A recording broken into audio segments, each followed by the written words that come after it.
வணக்கம். தமிழ் ஃபுட் கார்னரில் இன்னைக்கு ரொம்ப கலர்ஃபுல்லான டேஸ்டான கேப்சிகம் ஃப்ரை பண்ண போகிறோம். இதை வேகமாக 10 நிமிஷத்தில் செஞ்சு முடிச்சிடலாம். சப்பாத்தியில் ரோல் பண்ணி இதை லஞ்ச் பாக்ஸ்க்கும் கொடுத்து விட்டுக்கலாம். இப்போ எப்படி பண்ணுறதுன்னு பார்க்கலாம். இந்த ஃப்ரைக்கு 3 கலரில் 3 குடமிளகாவை வாஷ் பண்ணி எடுத்து வச்சுருக்கேன். இது எல்லாம் சேர்த்து ஒரு 300 கிராம் இருக்கும். இப்போ இதை கட் பண்ணிவிட்டு உள்ளே சின்ன சின்ன விதைகள் இருக்கும். அந்த விதைகளை ரிமூவ் பண்ணிவிட்டு எல்லா கேப்சிகத்தையும் கட் பண்ணியாச்சு. 1/2 இன்ச் அகலத்துக்கு இந்த மாதிரி நீள சைஸ் பீஸாக கட் பண்ணிக்கோங்க. இந்த மாதிரி கட் பண்ணிட்டோம்னா இந்த ஃப்ரை பார்க்குறதுக்கு நல்லா அட்ராக்டிவாகவும் கலர்ஃபுல்லாகவும் இருக்கும். இந்த பேனில் 2 டேபிள் ஸ்பூன் எண்ணெய் சேர்க்குறேன். எண்ணெய் சூடாகட்டும். எண்ணெய் சூடாயிடுச்சு. அதில் 4-5 பூண்டை இந்த மாதிரி பொடியாக கட் பண்ணி சேர்த்துக்கோங்க. இந்த பூண்டு 1 டேபிள் ஸ்பூன் அளவுக்கு இருக்கும். இந்த பூண்டை லைட்டாக வாசனை வர வரையும் வதக்கி விட்டுட்டு கட் பண்ணி வச்சா கேப்சிகத்தை சேர்த்துக்கலாம். கேப்சிகத்தை சேர்த்ததுக்கு அப்புறமா நல்லா ஹை ஃப்ளேமில் வச்சு ஒரு 2 நிமிஷத்துக்கு இந்த எண்ணெயிலேயே நல்லா பரட்டி விட்டுக்கோங்க.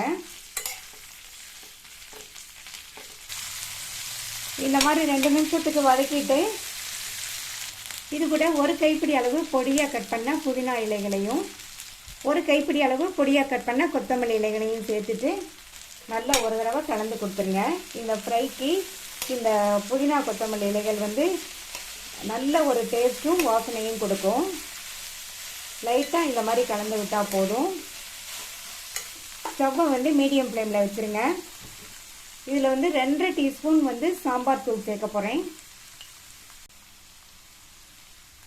அடுத்து இந்த ஃப்ரைக்கு தேவையான அளவு உப்பு சேர்த்துட்டு நல்லா கலந்து கொடுத்துருங்க.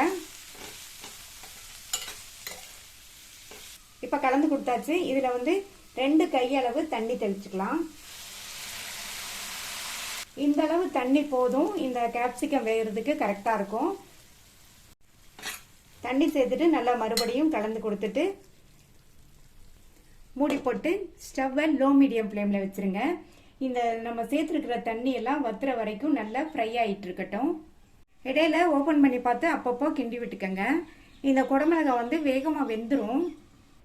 இப்போ 3 நிமிஷம் ஆச்சு. திறந்து பார்க்கலாம். குடமிளகா நல்லா ஃப்ரை ஆகி க்ரன்ச்சியாக இருக்குது. இந்த மாதிரி க்ரன்ச்சியாக இருந்தால் தான் சாப்பிட்றதுக்கு நல்லாயிருக்கும். குடமிளகாவை சாஃப்டாக வேக விடக்கூடாது. அவ்வளோதான். ரொம்ப ஈஸியாக பண்ணக்கூடிய டேஸ்டான கலர்ஃபுல்லான கேப்சிகம் ஃப்ரை ரெடி ஆயிடுச்சு. இது எல்லா வகை சாதத்துக்குமே சைட் டிஷ்ஷாக வச்சு சாப்பிட்றதுக்கு நல்லாயிருக்கும். இந்த டேஸ்டான ஃப்ரையை ட்ரை பண்ணி பார்த்துட்டு உங்கள் கமெண்ட்ஸை சொல்லுங்கள். தேங்க்யூ.